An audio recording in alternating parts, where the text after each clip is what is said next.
Friends, मैं हूँ आपका इंग्लिश मेंटर राहुल राज।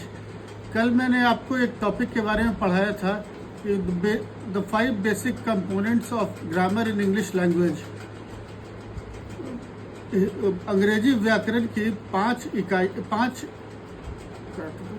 अंग्रेजी व्याकरण में 5 शाखाएं होती हैं और इन शाखाओं के बारे में, इन 5 कंपोनेंट्स के बारे में इंग्लिश ग्रामर के कल मैंने आपको पढ़ाया था, जो कि थोड़ा कॉम्प्लिकेटेड हो गया था और मैंने बहुत ही शॉर्ट वे में उसे पढ़ा दिया था। आज थोड़ा इसे ब्रीफ में, डिटेल में और बहुत प्रोफाउंड तरीके से, बहुत सटीक तरीके से मैं आज आपको पढ़ाऊंगा। तो कृपया मेरे वीडियो को लास्ट तक देखें। तो फ्रेंड्स, कल मैंने आपको पढ़ाया था the 5 basic components of grammar in English language: phonology, morphology, syntax, semantics and pragmatics. आज मैं आपको बस फोनोलॉजी के बारे में बताऊंगा इस वीडियो में, तो कृपया करके आप लोग मेरे साथ बने रहें। ये टॉपिक आपको बहुत इंटरेस्टिंग लगने वाला है। So friends, phonology, the first component और first branch of English grammar is phonology. आज हम लोग फोनोलॉजी के बारे में पढ़ेंगे। Phonology is the study of sound patterns in language, specifically how sounds are organized and used to create meaning. It examines the rules governing how sounds can be combined and the variations in pronunciation within a language. Phonology is different from phonetics. तो friends, कल मैंने आपको पढ़ाया था the 5 basic components of grammar in English language: phonology, morphology, syntax, semantics and pragmatics. आज मैं आपको बस फोनोलॉजी के बारे में बताऊंगा इस वीडियो में, तो कृपया करके आप लोग मेरे साथ बने रहें। ये टॉपिक आपको बहुत इंटरेस्टिंग लगने वाला है। सो फ्रेंड्स, फोनोलॉजी, फोनोलॉजी का मतलब उच्चारण से है। फोनोलॉजी का मतलब उच्चारण होता है। फोनोलॉजी स्टडी, फोनेटिक्स का स्टडी फोनोलॉजी के ही अंतर्गत आता है।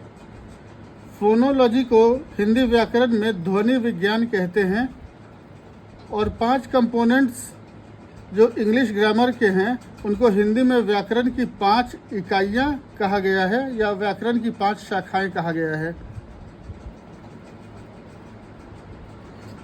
फोनोलॉजी से हम यही समझते हैं कि किसी शब्द का उच्चारण किस प्रकार से किया जाए ताकि सुनने वाला उसका सही और लिटरल और या शाब्दिक मतलब समझ जाए।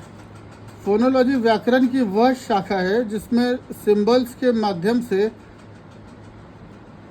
ये सिखाया गया है कि शब्दों का उच्चारण किस प्रकार से होगा। Phonetics is a branch of phonology. Phonetics phonology का ही एक हिस्सा है। फोनेटिक्स फोनोलॉजी का ही एक ब्रांच है। इंटरनेशनल फोनेटिक अल्फ़ाबेट, जो कि लैटिन और ग्रीक भाषा से लिया गया है। The phonetic symbols of international phonetic alphabets IPA are primarily derived from Latin and Greek scripts. Phonology में हम उच्चारण के बारे में सीखते हैं कि किसी शब्द का किस तरह से उच्चारण किया जाए ताकि सुनने वाला उसका शाब्दिक मतलब समझ जाए या लिटरल मीनिंग समझ जाए। जैसे कि फोनेटिक्स एक ब्रांच है फोनोलॉजी का ही। फोनोलॉजी के अंतर्गत ही फोनेटिक्स आता है। फोनेटिक्स में हम लोग कुछ सिंबल्स का यूज़ करते हैं।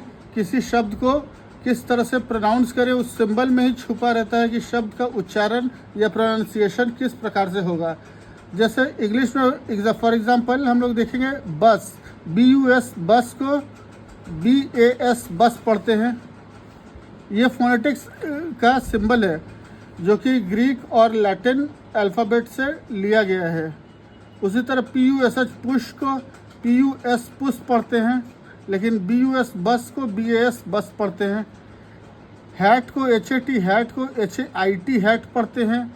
GET गेट को GET गेट पढ़ते हैं। EAT ईट को IT ईट पढ़ते हैं। एप्पल को AIPL एप्पल पढ़ते हैं। एंटरप्रेनर को हम लोग एंटरप्रेनर पढ़ते हैं। पोटैटो को हम लोग पटेटो पढ़ते हैं।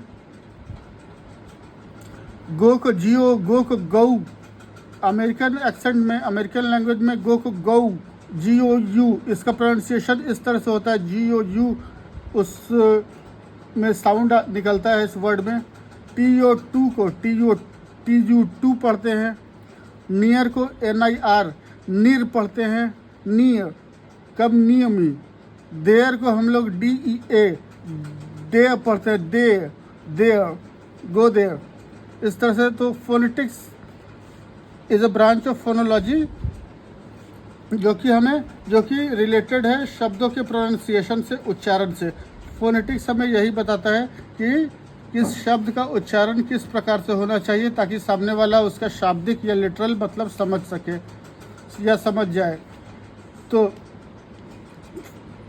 जैसे इंग्लिश में SHE, शी, SHE को हम लोग शी पढ़ते हैं, तो उसका एक रूल होता है व्याकरण में। फोनेटिक्स में हम लोग उसको एक सिंबल से दिखाते हैं, SHE, शी को किस तरह से पढ़ा जाए, शे ना पढ़ा जाए। और हम लोग शी पढ़ते हैं तभी सामने वाला समझ पाता है कि हम लोग शी का मतलब किसी फेमिनिन जेंडर को हम लोग किसी पर्सन को हम लोग संबोधित कर रहे हैं या उसके बारे में बोल रहे हैं। और अगर she is a girl, she is very pretty को हम लोग शी इज़ वेरी प्रिटी बोले तो सामने वाला समझ नहीं पाएगा। इसका मतलब में शी को शे पढ़ेंगे तो सामने वाला बात के मतलब को समझ नहीं पाएगा। तो वही चीज़ फोनेटिक्स में बताया जाता है पूरे फोनोलॉजी में कि किस तरह से हम लोग शब्द का उच्चारण करेंगे ताकि लोग हमारी बातों को समझ सके। ये कम्युनिकेशन का एक माध्यम होता है। पहला व्याकरण की इकाई है, व्याकरण की पहली इकाई है या व्याकरण का पहला शाखा है फोनोलॉजी, जिसमें हमें प्रोनाउंस करना, उच्चारण के बारे में सिखाया जाता है, जो कि कम्युनिकेशन का फर्स्ट मीडियम होता है, शब्दों को, चीज़ों को बोलकर बताना। और इसका सेकंड मीडियम होता है मॉर्फोलॉजी। मॉर्फोलॉजी में हम लोग लिखने के बारे में सिखाया जाता है, अल्फ़ाबेट्स और वर्ड्स को कैसे हम लोग बनाते हैं और किस तरह से वो लिटरेचर में यूज़ होता है। तो फ्रेंड्स, आज के लिए बस इतना ही। आई होप कि आपको ये टॉपिक अच्छा लगा होगा, और अच्छा लगा हो तो please friends do like and subscribe my video and subscribe my channel. And if you have any comments or doubts, or if you want to study any specific topic from me, you can comment in the comment section. So friends, okay, good night.